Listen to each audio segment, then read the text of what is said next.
today's lecture, that is lecture number 6, we are going to see the nature of work and heat.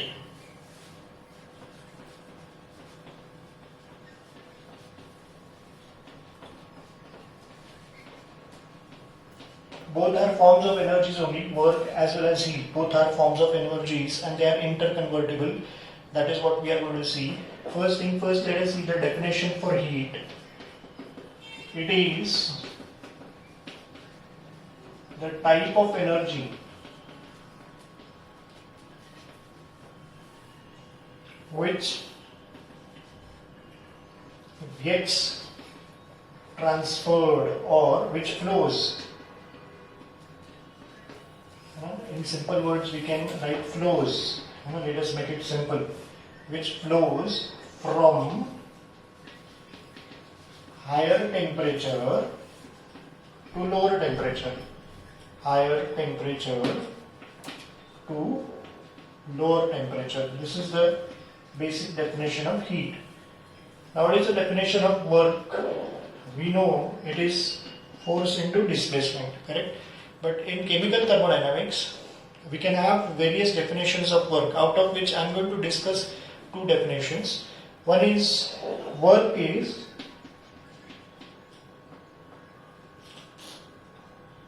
nothing but the energy or the type of energy. Work is the type of energy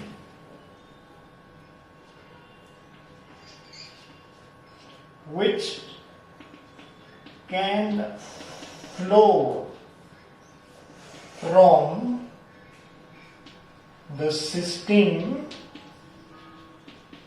to the surrounding. This is nothing but expansion. It's a very specific definition of work, generally expansion of gases. Right? System to surrounding is expansion, or it can also flow from surrounding to system. This is compression of gas.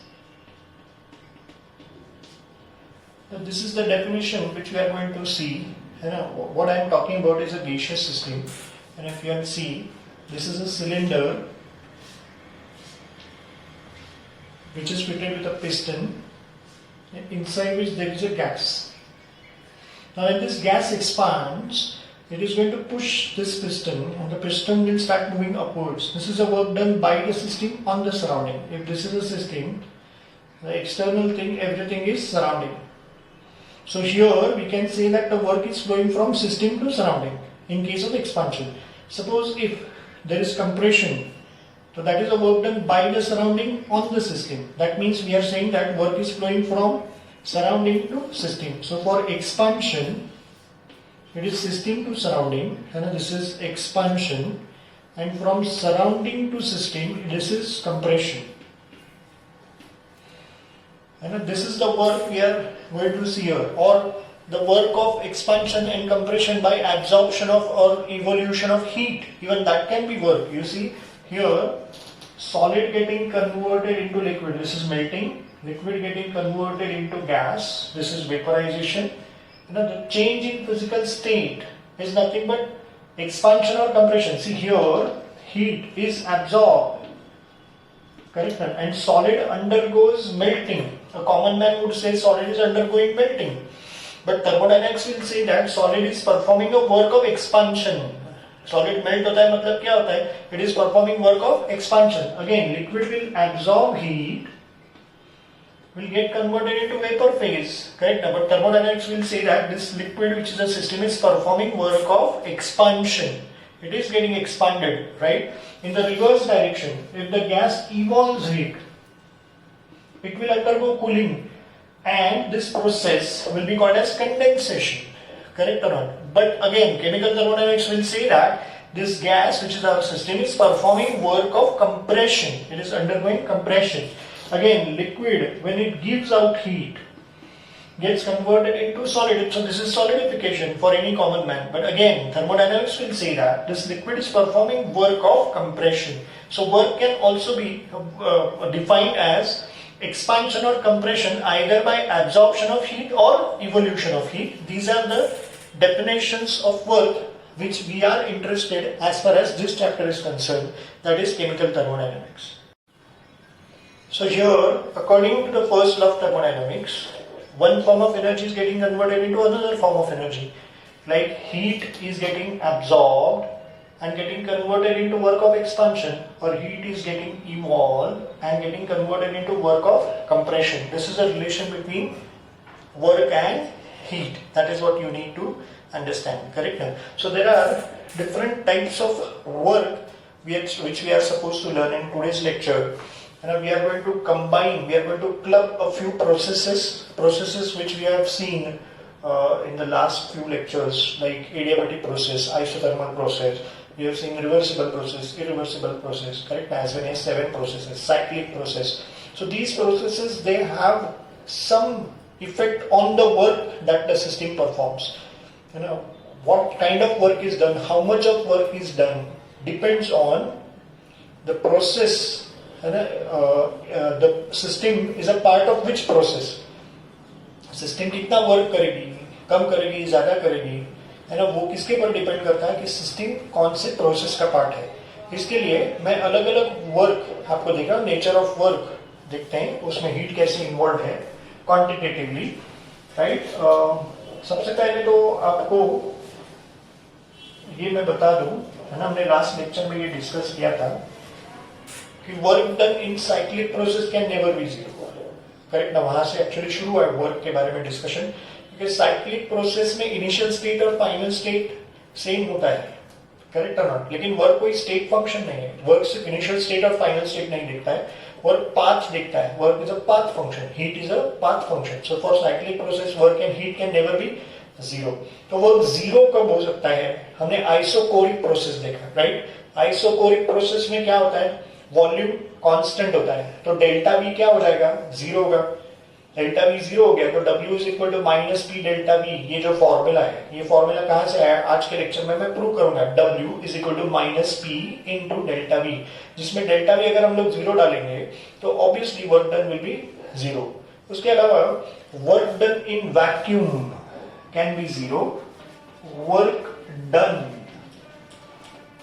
In vacuum is zero. Work done in vacuum को ही हम लोग ऐसा कह सकते हैं, है ना, वर्क डन इन वैक्यूम. और इसका ही मतलब ऐसा होता है work done by a free falling body, है ना. वर्क डन इन वैक्यूम मतलब फ्री फॉलिंग बॉडी, मतलब the body on which the external force is not acted upon. Correct ना, वैक्यूम में ग्रेविटेशनल फोर्स नहीं रहेगा. करेक्ट ना, तो obviously work done will be zero. External pressure ही नहीं रहेगा तो वर्क डन होगा नहीं, हमने देखा है इसके पहले भी. सो दिस इज जीरो, है ना. दोनों का मतलब एक ही होता है, फ्री फॉलिंग बॉडी या work done in vacuum is zero. It's a very important data that you need to remember. इसके अलावा वर्क डन के लिए और, है ना, नेक्स्ट कंडीशन देखते हैं. Work done under isothermal, that is when the temperature is constant, and irreversible process.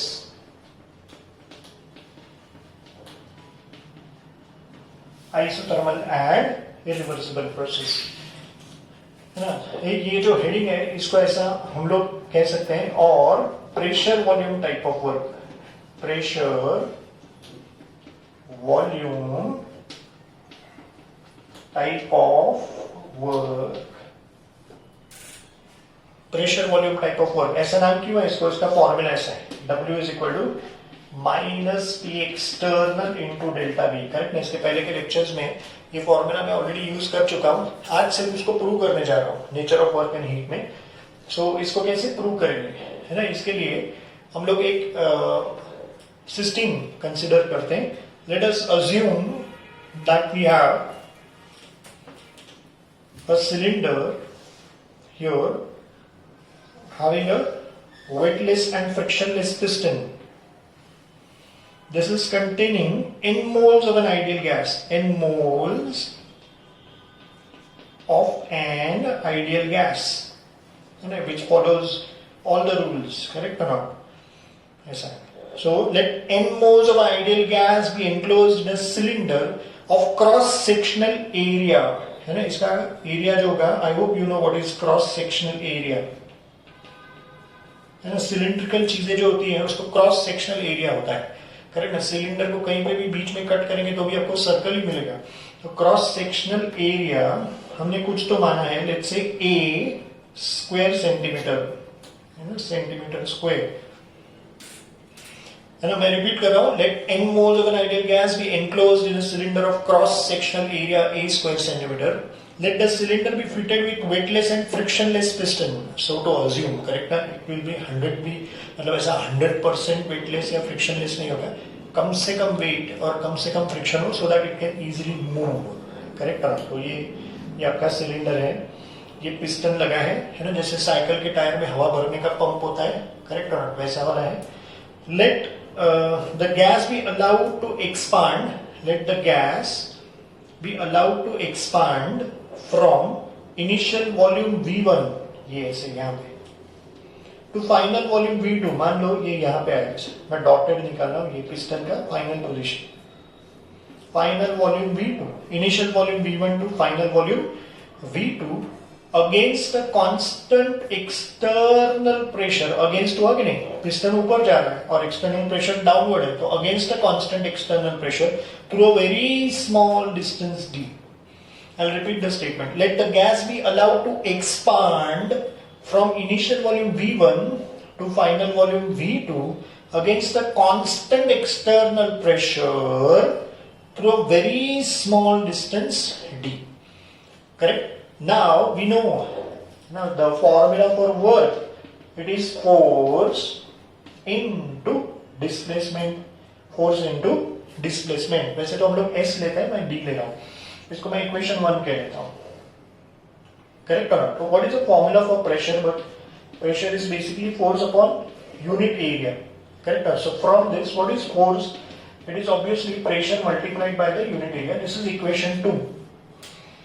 Now what I'm going to do is I'm going to substitute this equation 2, value of force from equation 2, this thing, in equation 1. So what will be work from this? Therefore, work will be, instead of force, I can write pressure multiplied by the cross-sectional area multiplied by the distance. This is displacement, right? Now what? Work next is going to be P, and A into D can be change in volume. Basically area into displacement can be change in volume. I can explain this. You see this whole part, this much part, ये जो आपको दिखाई दे रहा है, this is actually area multiplied by the displacement, correct ना, क्योंकि ये piston है वो डिस्क के फॉर्म में है, तो उसका पूरा एरिया डिस्प्लेस होगा. तो this part is area into displacement which is exactly equal to V2 minus V1, मतलब difference between the two volumes. ये जो छोटा सा आएगा डेल्टा V, करेक्ट ना, ये यहाँ पे दिस पार्ट. तो ये और ये एग्जैक्टली सेम है, डायग्रामेटिकली समझ रहा है. दूसरा यूनिट से भी देख लो, जैसे इसका यूनिट क्या आएगा, what are the units of A, area का यूनिट आता है सेंटीमीटर स्क्वायर और डिस्प्लेसमेंट का सेंटीमीटर, तो ये हो गया ना सेंटीमीटर क्यूब, करेक्ट और नॉट, ये ऐसा है. Now this is the pressure applied by the gas, pressure applied by the gas, gas धक्का देगा ना, that will be in upward direction, correct और नॉट, ये ऐसा है ना, ये ड्राइविंग फोर्स है अपवर्ड डायरेक्शन में. Are you getting it, right, है ना. And work done, work of expansion, वो भी अपवर्ड डायरेक्शन में, दोनों का डायरेक्शन सेम. सपोज अगर मैं W इज इक्वल टू, यहाँ पे P की जगह P एक्सटर्नल ले लूं, करेक्ट. तो now what is the direction of P external? P external is downward whereas the work is upwards. There has to be a minus sign. समझा? यहाँ पे जो आया माइनस साइन, ये ऐसा है, and this negative sign means that the system is performing work at the expense of energy. This is what IUPAC says. इस minus formula का मतलब क्या लेना है? The system, ये पूरा आपका सिस्टम है, जो गैस है वो आपका system is performing work at the expense of energy. उसके एनर्जी का लॉस दिखाने के लिए किया गया है. Are you getting it? This is a very important formula. W is equal to minus P external into delta V, which is under isothermal and irreversible process, है ना, या pressure volume type of work ये होता है. अब मैं इसका sign conventions आपको बताता हूँ और उसके बाद इसके अंदर के हर एक टर्म का हम लोग यूनिट्स डिस्कस करेंगे, है ना. जो यूनिट्स मैंने आपको सिखाया है लेकिन वापस एक बार रिवाइज करेंगे ताकि न्यूमेरिकल्स के लिए अच्छा हो. Okay, let's see the sign conventions.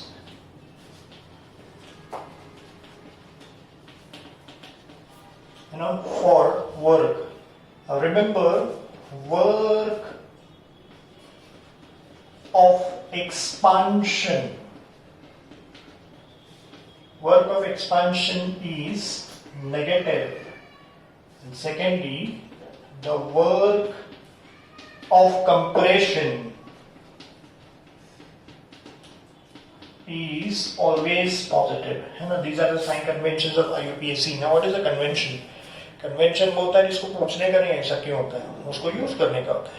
Correct. Like in our country India, when you are driving a car, we have to keep our left. It's a convention. Why it is like that? You are not supposed to ask. Correct. You are just supposed to follow it. But then too I will try to explain कि why work of this thing, your expansion is negative, work of compression is positive. Let's just try and learn. You know the formula. Just now we have proved that work is minus P into delta V, correct? The P external into delta V. Now for expansion, first case, for expansion, what is the relation between final volume and initial volume? Expansion is V1 to V2, V1 to V2. So which is greater? V2 is greater than V1. So what will be delta V? Delta V is always V2 minus V1. My question is going to be negative or positive? This definitely will be positive. Correct. Now, because V2 is greater than V1, subtraction may first term is greater than second term, so answer of subtraction has to be positive. Correct. Now, if this is so, what will be work? Which is minus P delta V, where delta V itself is positive. A positive into negative term is going to be negative. So work of expansion, as you all can see, is negative. Now, likewise, secondly, work of compression. For compression, what is the relation between V1 and V2? Compression. This is V1, V2. V1 to V2 is compression. So V1 is greater than V2. Correct. Now, so what will be delta V from this, which is always V2 minus V1. Now here V1 is greater than V2 means the second term is greater than first term. In subtraction, when second term is greater than first term, the answer of subtraction has to be negative. What is the formula for work? It is minus P external into delta V, where delta V itself is negative. The negative into negative becomes positive, and that is why work of compression is positive. I have explained you. Very, very, very important. When it comes to your entrance exams, solving numericals, multiple choice questions, you will require these two things a lot. Work of expansion is negative and work of compression is positive. Now we'll discuss the units of these three quantities, that is volume, pressure and work, very importantly. Next thing, you are supposed to see the units. Units of volume.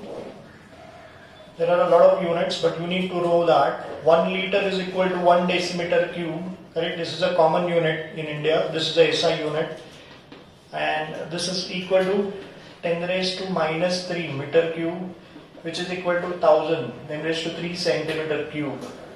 Correct? Then 1 milliliter is equal to 10 raised to minus 3 decimeter cube, which is equal to 10 raised to minus 6 meter cube, which is equal to 1 centimeter cube. Centimeter cube को ही cc ऐसा भी कहते हैं. तो volume की units आपको by heart करने हैं. करेक्ट है ना, न्यूमेरिकल्स और एमसीक्यूज के लिए. फिर लेते हैं प्रेशर, है ना. सेकेंड इसमें pressure. What are the units of pressure? है ना. First thing first, 1 atmosphere is equal to 1.01325 into 10 raised to 5 newton per metre square, है ना, और पास्कल्स. ये ऐसे आ सकता है. Correct. which is equal to 760 millimeters of height of mercury column or 76 centimeters of height of mercury column correct? Then you should know that 1 atmosphere is approximately equal to 1 bar. You can take approximately equal to 1 bar. 1 torr is approximately equal to 1 mm of Hg. Correct? So 760 torr will be 760 mm of Hg, which is 1 atmosphere. Right? And remember, 1 Newton per meter square is equal to 1 Pascal. They are same. Pascal and Newton per meter square are same. Are you getting it? These are the units for pressure. Then comes the unit of work here. What are the various units of work? Work, or you can say energy. The units are same only, heat के लिए भी.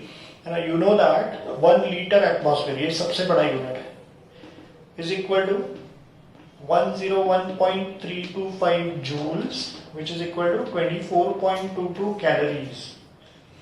22.422 calories, 24.22. So 1 calorie is equal to 4.184 joules. 4.184 joules. Calorie joule से बड़ा होता है. 1 joule is equal to 1 Newton into meter. 1 joule is also equal to 10 raised to 7 erg. 1 electron volt, ये EV लिखा है, EV का full form is electron volt, is equal to 1.6021 into 10 raised to minus 19 joules, है ना? तो सबसे बड़ा unit कौन सा है? Litre atmosphere. उससे छोटा कैलोरी, फिर joule which is equal to newton into metre, फिर अर्ग, और सबसे छोटा इलेक्ट्रॉन वोल्ट.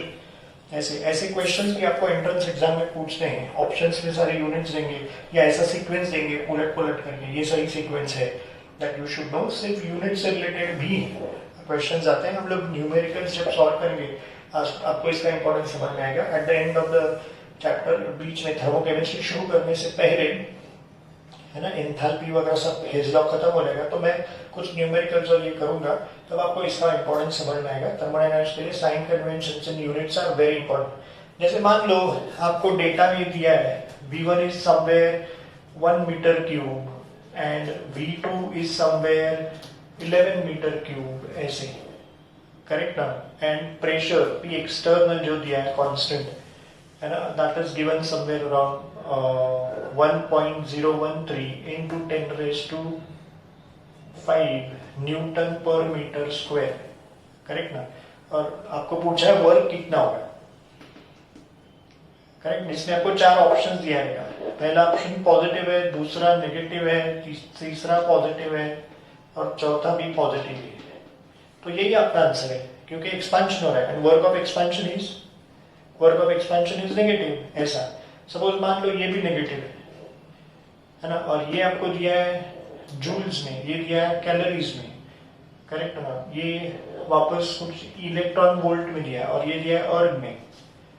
ऐसे आंसर्स दिए. तो यू नो दैट, है ना, ये फॉर्मूला जो है P इंटू डेल्टा वी है कि नहीं, minus P into delta we. Pressure क्या है? न्यूटन पर मीटर स्क्वायर, और ये मीटर क्यूब आने वाला है डेल्टा वी, करेक्ट ना? मीटर क्यूब में दिया है कि नहीं, तो डेल्टा वी 10 मीटर क्यूब आएगा. तो ये पूरा जाएगा. क्या बचा? Newton into metre. Newton into metre मतलब जूल होता है. तो पहली बात तो एक्सपांशन है मतलब नेगेटिव है, करेक्ट है? तो पॉजिटिव वाले तो गए, और दोनों में भी, है ना, सपोज ये जूल्स में ले लेते हैं ऐसे, आपका आंसर जूल में आना चाहिए ऐसे. तो नेगेटिव एंड जूल वाला ऑप्शन देख के सॉल्व करना चाहिए. Are you are getting? The unit से ही सॉल्व रहेगा. एक्सपांशन इसके लिए नेगेटिव, और newton per metre square into metre cube है मतलब जूल्स ही होना चाहिए. नेगेटिव एंड जूल एक ही ऑप्शन वो लोग रखेंगे, तो जल्दी सम सॉल्व हो जाएगा. Right? This is the importance of knowing sign conventions and the units. Let's see the next type of work. It is work done under isothermal and reversible process. इसके पहले हमने इरिवर्सिबल देखा, अब रिवर्सिबल देखना है. Reversible process, this is also called as W max. W max मतलब maximum work. तो ये जो प्रोसेस जो है, under this you get maximum work. कैसे वो भी मैं आपको समझाऊंगा. ये फॉर्मूला आएगा -2.303, a very famous formula, -2.303 nRT log to the base 10 of V2 by V1 in terms of volume ऐसे, या तो फिर in terms of pressure ऐसे आता है, the same W max का formula minus 2.303 nRT log to the base 10 of P1 by P2। अभी इसका डेरिवेशन मैं आपको देता हूँ, इसका सिनॉप्सिस भी देता हूँ, लेकिन सबसे पहले हम लोग कंसेप्ट ऑफ मैक्सिमम वर्क देखते हैं। कंसेप्ट ऑफ मैक्सिमम वर्क मतलब क्या करना है कि मैक्सिमम वर्क मिलने के लिए, if you want the system to give maximum work, if you want to extract maximum work from a system, there are three necessary conditions, out of which only two are given here, but there are actually three necessary conditions. One thing, the process must be reversible. Secondly, the process must be isothermal. And third thing, the process must be carried out in multiple steps. It should not be a one-step process. You need to cut down a one-step process into multiple steps so that you get maximum work. I repeat, if you want to extract maximum work from a system, there are three necessary conditions. Number one, the process should be isothermal. Secondly, the process should be reversible. And third thing, the process must be carried out in multiple steps. Then only you will get maximum work. कैसे वो देखते हैं? That is called as concept of maximum work, जो मैं अभी आपको समझाने जा रहा हूँ. Let's learn the concept of maximum work. Now, what exactly are we going to learn? As I said, I need to prove that in order to get maximum work, the system must be a part of three types of processes. Which are those? The process must be isothermal, the process must be reversible, and the process must be carried out in multiple steps. In other words, I have to prove that how isothermal process, reversible process, and multiple step process gives maximum work is what I need to prove under this heading. So first thing first, we'll start with isothermal process. Let's see how isothermal process gives maximum work. Now in isothermal process, you know what are the things constant? It is delta T is constant. Delta T is 0 and delta U is 0. This is what you need to remember. This is all taught to you. Now, I am going to take help of the first law of thermodynamics. According to the first law of thermodynamics, I am just writing a short form here. According to the first law of thermodynamics, what is the formula? Delta U is equal to Q plus W. I will call it this as number 1 and this is as number 2. Now, in this, I will substitute this thing. Correct or not? इसका तो कोई use नहीं है, लेकिन इसको substitute कर सकते हैं कि नहीं? Correct. Therefore, for isothermal process, delta U is 0 since for isothermal process,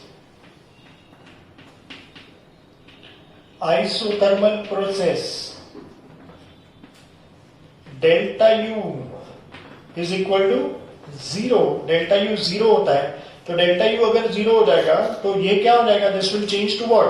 Either it will be Q is equal to minus W or W is equal to minus Q. इसका मतलब क्या होगा? Q मतलब क्या है? Heat. करेक्ट ना? W मतलब क्या है? Work. तो पूरा का पूरा वर्क जो है वो है ना, पूरा का पूरा वर्क जो है वो हीट की वजह से हो रहा है. इन द सेंस पूरा हीट वर्क में कन्वर्ट हो रहा है. 100% हीट है ना, माइनस कंज्यूम हो रहा है. किसमें कंज्यूम हो रहा है ना? हीट कंज्यूम हो रहा है. किसमें कन्वर्ट हो रहा है? वर्क में 100%. मतलब उसका थोड़ा सा भी पार्ट डेल्टा यू करने में वेस्ट नहीं हो रहा है. डेल्टा यू मतलब U1 का U2 करने के लिए यूज नहीं हो रहा है. करेक्ट है? मैंने आपको एक एग्जांपल दिया था. एक आदमी थका हुआ है, फिर उसने सपोज कोई एनर्जी ड्रिंक लिया, करेक्ट, और फिर उसको फ्रेश लगने लगा. तो थका हुआ था, वहां से उसको फ्रेश लगने लगा, मतलब डेल्टा यू में ही वो जो एनर्जी उसने लिया वो यूज हो गया. करेक्ट है? मैंने एनालॉजी दिया था. लेकिन सपोज मान लो सिस्टम का डेल्टा यू 0 है, तो जो एनर्जी वो बाहर से लेगा पूरा का पूरा वर्क में लगेगा. अगर ऐसा है कि हीट पूरा का पूरा कंज्यूम होकर वर्क में कन्वर्ट हो रहा है, तो यहाँ पर मैक्सिमम वर्क होने का मैक्सिमम चांस है. इसके लिए आइसोथर्मल प्रोसेस में मैक्सिमम वर्क मिल सकता है. अब इसके बाद देखते हैं कि रिवर्सिबल प्रोसेस भी मैक्सिमम वर्क कैसे देता है ना. सेकेंड नंबर पे अपने को देखने का है how reversible process gives maximum work. Now you need to know, है ना, हियर एक कंडीशन लिख रहा हूं, ये मैंने आपको सिखाया है. करेक्ट और नॉट? ये the difference between the driving force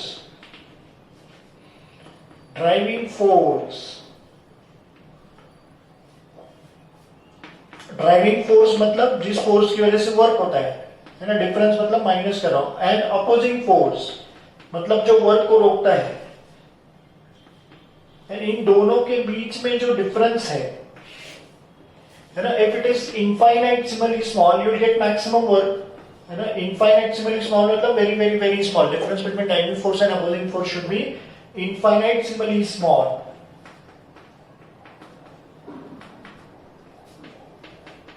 Infinitesimally small, you'll get maximum work. Correct है ना. तो ये कंडीशन, लेकिन रिवर्सिबल प्रोसेस का है, हमने डिस्टिंग्विश में देखा है ना, मैंने पूरा सिखाया आपको. It's all taught to you. Correct. Difference between driving force and opposing force is infinitesimally small. You get maximum work which is possible in reversible process. Correct ना. हम लोग जो एक्सपेरिमेंट देखने वाले हैं उसमें गैस ने लगाया हुआ प्रेशर इज ड्राइविंग फोर्स, है ना. गैस एक्सपांड होगा, पिस्टन को धक्का मारेगा तो गैस ताकत लगाएगा. करेक्ट ना. गैस ने लगाया हुआ प्रेशर, मैं यहाँ पे ले रहा हूं ड्राइविंग फोर्स. बाहर से जो प्रेशर है, P external should be what, opposing force. Correct ना. इनके बीच में डिफरेंस क्या होना चाहिए, सबसे एकदम कम, मतलब क्या होना चाहिए, it should be D P. Correct ना. ये मैं ऑलरेडी आपको समझा चुका हूं, इसके लिए इस लेक्चर में नहीं बता रहा हूं, है ना. आप पिछले जो लेक्चर है ना, I think it is third lecture if I am not mistaken, लेकिन मैं जानता हूँ रिवर्सिबल और इरिवर्सिबल का जो डिस्टिंग्विश है ना, वो लेक्चर थोड़ा एक दो लेक्चर पीछे जाके देखो तो प्रोसेस में, है ना, ये रिवर्सिबल प्रोसेस में मैंने पूरा एक्सप्लेन किया है, एक एग्जांपल लेके एक्सप्लेन किया है ना. तो ये आएगा, this is a important result of reversible process. Correct है ना. तो रिवर्सिबल प्रोसेस भी आपको मैक्सिमम वर्क देगा, आइसोथर्मल प्रोसेस आपको मैक्सिमम वर्क देगा. अब रहा तीसरा, है ना, process must be carried out in multiple step. One step में उतना आपको नहीं मिलेगा जितना मल्टीपल स्टेप में मिलता है. कैसे, वो भी मैं आपको प्रूव करके दिखाता हूं. Listen to the statement. In order to extract maximum work from the system must be a part of such a process that the process is carried out in multiple steps instead of one step.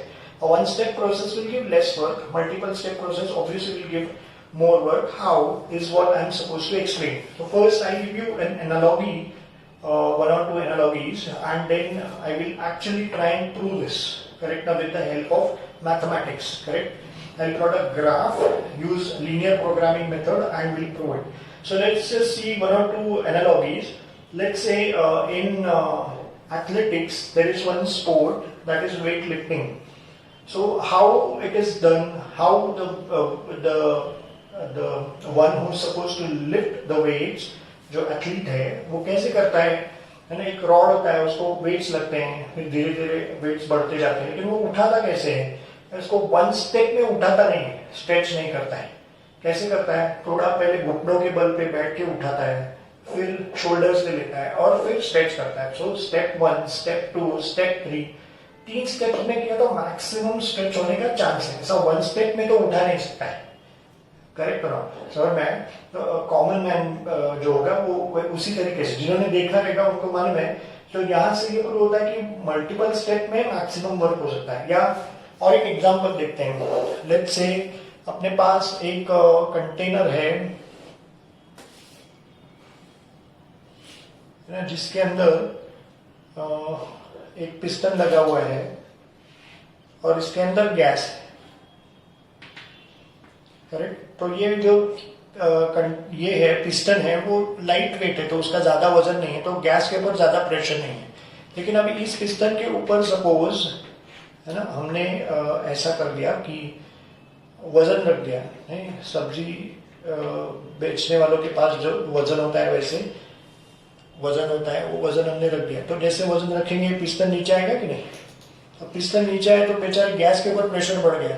पहले relax था, अभी compress हो गया, tremendous pressure आ गया gas के ऊपर. समझ में आया, है ना. अब क्या करेंगे, जस्ट इमेजिन ये सारे वेट्स जो है एक साथ एक झटके में हमने हटा दिए, चारों वेट्स को एक साथ निकाल दिया, वन स्टेप. तो क्या होगा, इसको जर्क लगेगा. जर्क, ये जो पिस्टन नीचे आया है इसको जर्क लगेगा. जर्क मतलब क्या होगा, अचानक आपने एक स्टेप में सब प्रेशर रिलीज कर दिया तो ये पिस्टन सीधा ऊपर जाके इधर टकराएगा, है ना, जोर से टकराएगा, अप फिर डाउन, है ना, मैक्सिमम हाइट मिनिमम हाइट, इसमें वो ऐसे वाइब्रेट करेगा, it will be up down up down up down up down up down up down up down up down up, थोड़ा सा ऊपर जाके रुक जाएगा, करेक्ट ना, जैसे बास्केटबॉल में बॉल को ड्रिबल करते हैं, है ना, वैसे वो ऐसे होगा, up down up down up down up down up down up down up down up down up, थोड़ा ऊपर जाके रुकेगा, तो एक्सपेंशन तो हुआ, करेक्ट ना, दिस इज वन स्टेप।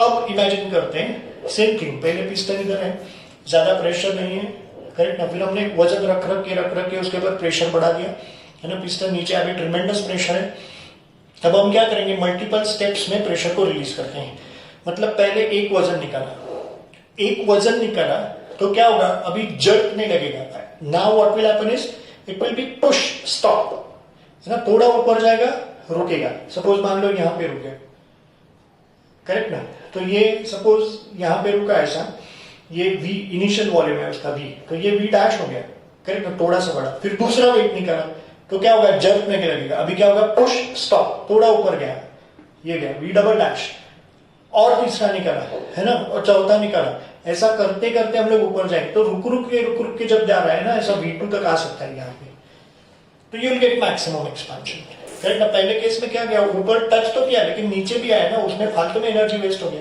यहाँ पे सिर्फ ऊपर जा रहा है, पुश स्टॉप, नीचे नहीं आ रहा है, करेक्ट ना, तो वन स्टेप में अपने को एक्सपेंशन मिला लेकिन मैक्सिमम नहीं मिला, मल्टीपल स्टेप में पुश स्टॉप, है ना, इसकी वजह से क्या होगा, आपको मैक्सिमम एनर्जी मिलेगा, ये इसका एग्जाम्पल है। अब देखते हैं, मैं आपको मैथमेटिकली प्रूव करके दिखाता हूं कि मल्टीपल स्टेप्स में ज्यादा वर्क कैसे मिलता है। जैसे मैंने कहा लीनियर प्रोग्रामिंग होता है, तो लीनियर प्रोग्रामिंग LPP जिसको शॉर्ट फॉर्म में कहते हैं, मैं अभी यहाँ पे ग्राफ प्लॉट करके आपको बताता हूं।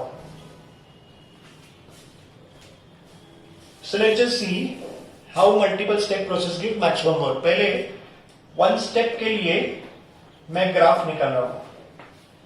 Let's say we have Cartesian system, you know, this is supposed to be the origin, you know, this is x, this is supposed to be y, positive side of x and positive side of y. Here we are going to take, let's say, volume of a gas, and here we are going to take pressure. So at constant temperature, pressure and volume are inversely proportional. तो V1 अगर यहाँ पे है initial volume, तो P1 यहाँ पे आएगा, correct ना, low volume high pressure, inversely proportional, फिर V1 का V2 हुआ ऐसा, तो हम लोग positive side of x axis में है, मतलब V2 V1 से बड़ा है, तो ये एक्सपेंशन हो गया, तो P1 का P2 होगा, करेक्ट ना, जैसे वॉल्यूम बढ़ रहा है तो प्रेशर कम होगा तो ही वॉल्यूम बढ़ेगा, करेक्ट ना, this is expansion for sure, but this is in one step, V1 direct V2 हो गया, करेक्ट। अब मैं ग्राफ प्लॉट करने जा रहा हूँ, है ना, P1 से यहाँ पे ऐसा परपेंडिकुलर टू y एक्सिस ऐसे निकाल रहा हूँ जस्ट रफली, और ये ऐसे, ये V1 यहाँ पे ले लेते हैं, ये V1 है, तो ये जो पॉइंट ऑफ इंटरसेक्शन है, what is that, it is your initial position, है ना, A, where x coordinate is V1 and y coordinate is P1, correct. फिर P2 से ऐसे निकाल रहा हूँ, line perpendicular to y axis and line perpendicular to x axis V2 को, तो ये आपको फाइनल स्टेट मिल गया, D ले लेते हैं, x coordinate is V2, y coordinate is P2, ऐसे, तो इसको अगर मैं ज्वाइन कर दूं ऐसे, ये कर्व आएगा एंड ये कॉमन पॉइंट आएगा, करेक्ट ना, फिजिबल रीजन ऐसा, ये यहाँ पे, इसको मैं शेडिंग करके आपको बताता हूँ, ये so this part is work done, product of pressure and volume, common part ये जो आया है, this is a work done in one step, correct ना, the shaded portion. Now will go for multiple steps.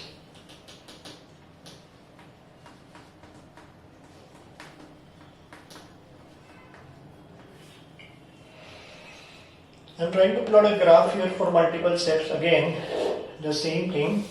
I'm using Cartesian system. Positive side of x-axis, origin. This is positive side of y-axis. Here we are going to take pressure. Here we are going to take volume. Again, volume is inversely proportional to pressure. Initial volume कम है, तो initial pressure will be on a higher side. यहाँ पे expansion होगा, लेकिन अभी direct one step नहीं, multiple step. तो V1 का क्या होगा, V डैश, छोटा वॉल्यूम चेंज, फिर क्या होगा V डबल डैश, फिर क्या होगा V2, ऐसे है ना। तो मल्टीपल स्टेप्स में हुआ कि नहीं। यहाँ पे कैसे V1 टू V2 है, यहाँ पे रुक रुक के जा रहे हैं ना, वो पुश स्टॉप अभी जो बताया वही वाला कंसेप्ट। तो ऑब्वियसली P1 भी डायरेक्ट P2 नहीं होगा, it will be P dash, P double dash and then P2, ऐसे होगा। करेक्ट और नॉट। सो नाउ P1 और V1 जैसे पॉइंट A ले लेता हूं, V1 P1, करेक्ट, या राइट। यहां पे ये आएगा इनिशियल स्टेट। अभी P डैश और V डैश जस्ट ये आएगा। तो this is P dash V dash.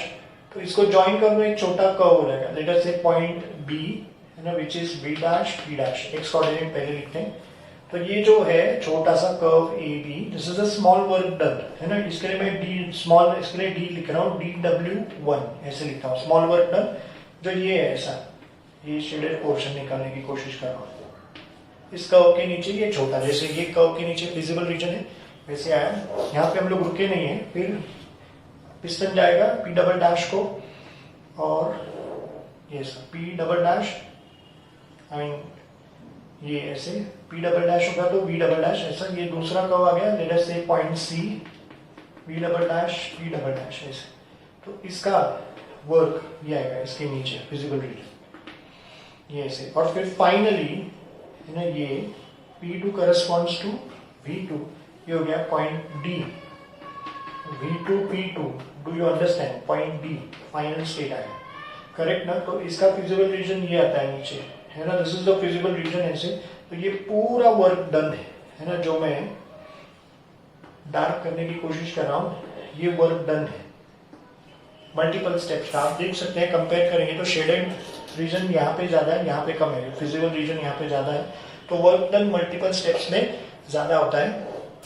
याद रखना, ये जो वर्क है स्मॉल वर्क DW1, ये DW2, ये DW2, ऐसे छोटे छोटे छोटे वर्क DW2, DW3, DW1, इनको हम लोग अगर एक साथ करेंगे तो आपको मैक्सिमम वर्क मिलेगा। मतलब it is going to be integration of such small work, integration उसको जोड़ देंगे, going from V1 to V2 है ना, डेफिनेट इंटीग्रेशन आएगा, V1 टू V2 है। Are you getting this? तो है ना, it will give you maximum work, that is very important, correct ना। तो मल्टीपल स्टेप में ज्यादा वर्क मिलता है as compare to one step, ये इससे प्रूव होता है। Are you getting this? अब हम लोग वो जो फॉर्मूला है WMAX का, उसको प्रूव करते हैं। अब तक जो हमने रिजल्ट्स लिए वो बोर्ड पे मैं वापस एक बार आपको लिख के दिखा रहा हूँ। ओके, तो मैक्सिमम वर्क होने के लिए प्रोसेस क्या होना चाहिए, isothermal reversible and must be carried out in multiple steps. उसके रिजल्ट्स लिखे हैं, इसको मैं यूज करूंगा। आइसोथर्मल में टेम्परेचर कांस्टेंट होता है, जिसकी वजह से डेल्टा यू 0 होता है, और फर्स्ट लॉ ऑफ थर्मोडायनामिक्स के हिसाब से पूरा का पूरा हीट जो सिस्टम को सप्लाई होगा वर्क में कन्वर्ट होगा, जो हम देख चुके हैं। रिवर्सिबल प्रोसेस में ये रिजल्ट आता है, मैक्सिमम वर्क मिलता है। Difference between driving force and opposing forces infinite similar will give you maximum work. और मल्टीपल स्टेप का ये रिजल्ट है, छोटे छोटे छोटे जो वर्क है DW, उनका integration going from V1 to V2 करेंगे तो WMAX मिलेगा। इसको यूज करके अभी मैं आपको फॉर्मूला प्रूव करके दिखाता हूं। जो फॉर्मूला हमने प्रूव करना है, WMAX इज इक्वल टू -2.303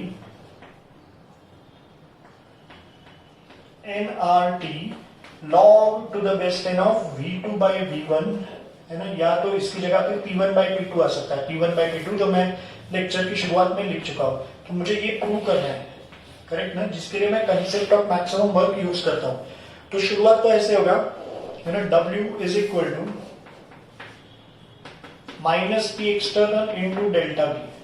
अब ये क्या है, this is a work done under isothermal and irreversible process, work done under isothermal and irreversible process, जो हम लोग प्रूव कर चुके हैं। अब इसमें ये सारे कंडीशंस मैं देता हूं। इरिवर्सिबल प्रोसेस मैक्सिमम वर्क देता है क्या? नहीं। प्रोसेस क्या होना चाहिए? रिवर्सिबल। तो रिवर्सिबल प्रोसेस के लिए P एक्सटर्नल को कैसे लिखेंगे, है ना, ये माइनस साइन ऐसे ही लेता हूं। P एक्सटर्नल को ऐसे लिखेंगे कि नहीं, P minus dP। Do you agree with me? Just check, है ना, इसके लिए मैंने ऊपर लिख के रखा है, देखो तो P एक्सटर्नल मैथमेटिकली, है ना, ये क्या आएगा P एक्सटर्नल, है ना, dP इधर आएगा और उधर जाएगा, P माइनस dP, ये ऐसे आएगा। ये इरिवर्सिबल के लिए, ये रिवर्सिबल के लिए। और दूसरी बात, मैक्सिमम वर्क मिलने के लिए हम लोग क्या करते हैं, पहले छोटा वर्क करते हैं, फिर छोटा वर्क, फिर छोटा वर्क, फिर उसको इंटीग्रेट करते हैं, करेक्ट ना, DW। तो ये W नहीं चलेगा, इसकी जगह DW लेंगे। तो DW के लिए ये क्या हो जाएगा, ट्राइंगल V का DV हो जाएगा, करेक्ट ना। It's a very very very small volume, इससे भी छोटा है, करेक्ट ना, जो मैंने बताया था आपको डायग्राम में निकाल के, करेक्ट ना। V1 to V dash, V dash to V double dash, V double dash to V2, ये जो था वो DV था। V1 to V2 मतलब क्या है, ट्राइंगल V, ये डेल्टा V। ट्राइंगल V ऐसा नहीं बोलना चाहिए, आपको समझना है, इसके लिए बता रहा हूं। ये करेक्ट, V1 to V2 पूरा, लेकिन बीच में उसको पुश स्टॉप हमने किया कि नहीं, वो छोटा छोटा जो V1 to V dash, V dash to V double dash, वो क्या है ना, दैट इज दिस वन। तो छोटे वॉल्यूम से छोटा वर्क, इसके लिए ऐसे चेंज हो गया। अब ब्रैकेट ओपन करते हैं, therefore DW will be equal to what, minus P into DV plus, है ना, minus of minus, DP into DV,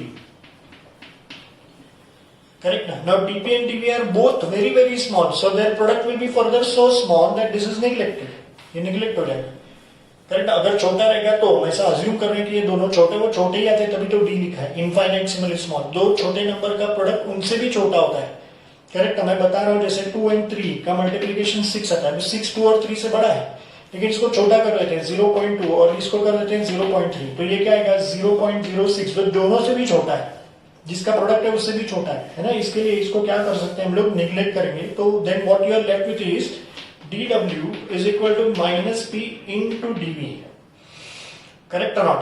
Yeah. Now you want maximum work. Maximum work will be actually integration of such small work DW going from V1 to V2, correct now? Definite integration ऐसे। But what is DW from this? ये minus P into DV, है ना। So W max is basically going to be equal to what?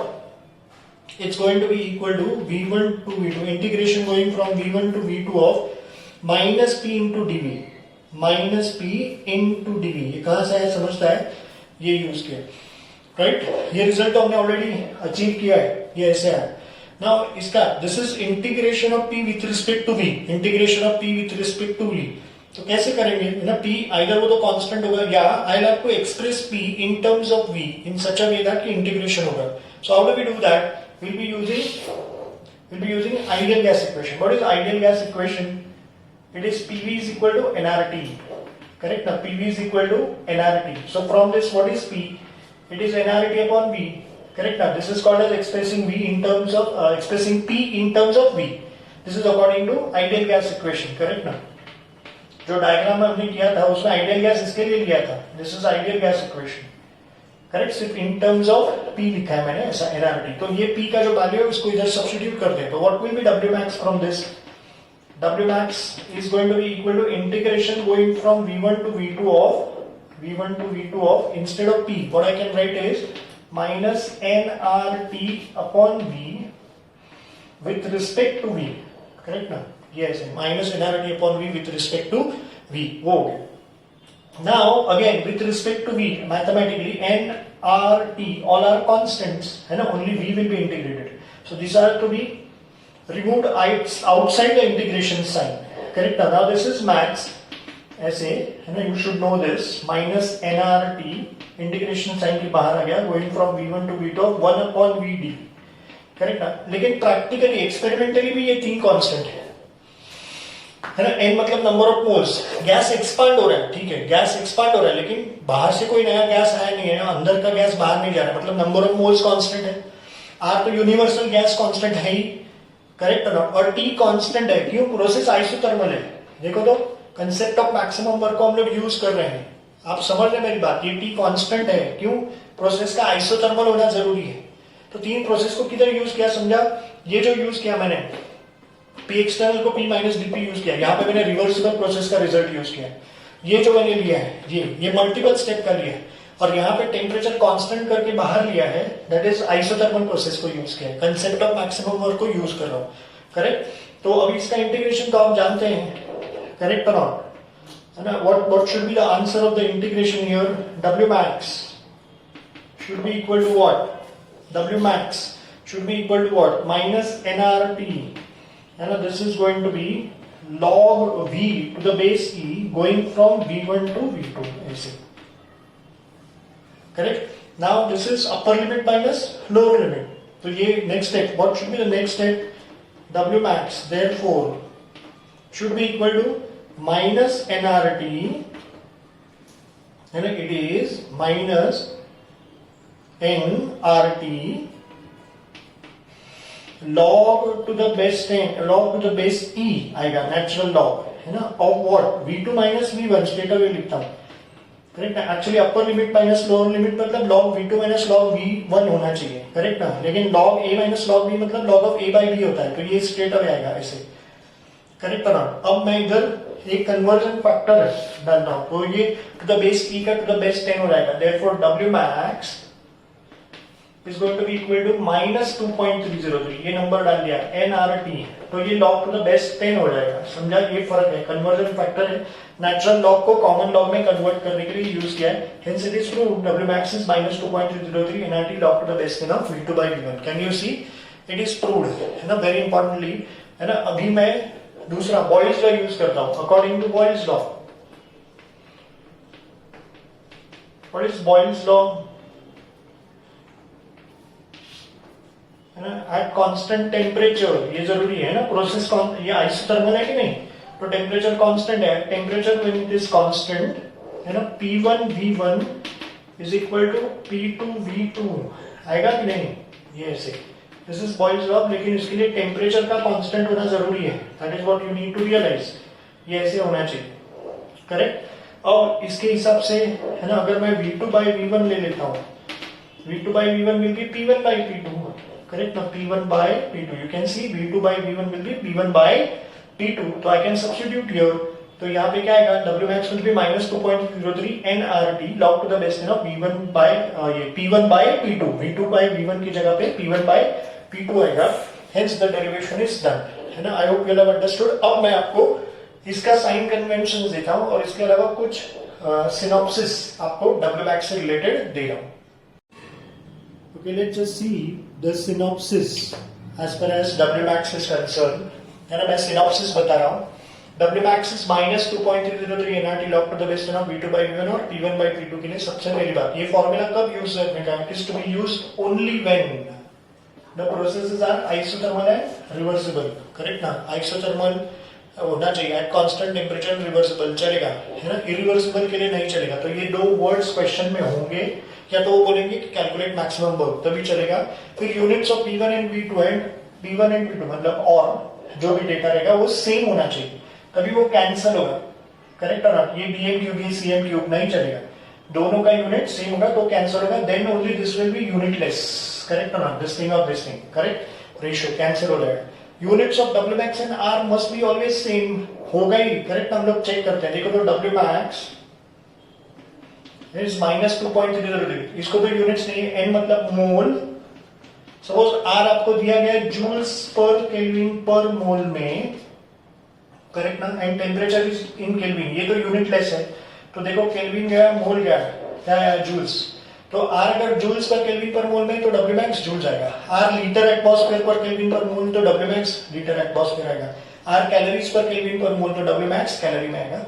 ये याद रखना जरूरी है. Fourth point, आप जानते हैं work of expansion W max के लिए भी नेगेटिव है and work of compression is positive. तो सपोज एमसीक्यूज में आपको एंट्रेंस में दिया, आपको मालूम है सपोज वर्क ऑफ एक्सपेंशन है और R का यूनिट सी है, तो आपको दो चीजें ऑलरेडी मालूम है कि W max जूल्स में आएगा ऑब्वियसली और नेगेटिव आएगा.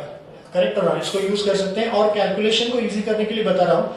सपोज 2.303 है और R इनवेरिएबली 8.314 होता है ना. कैलोरीज रहेगा तो 2 कैलोरी आएगा. करेक्ट है. लीटर एटमॉस्फेयर बहुत रेयरली आता है, लेकिन ये इसका मल्टीप्लिकेशन मैं हमेशा याद रखता हूँ. It is 19.147. तो अप्रोक्सीमेटली 19 आप ले सकते हैं. 19 का टेबल लेंगे तो कैलकुलेशन फास्ट हो जाएगा. This is just an extra information for solving MCQs. If you have like this video, please press the like button and do not forget to subscribe my YouTube channel. Thank you.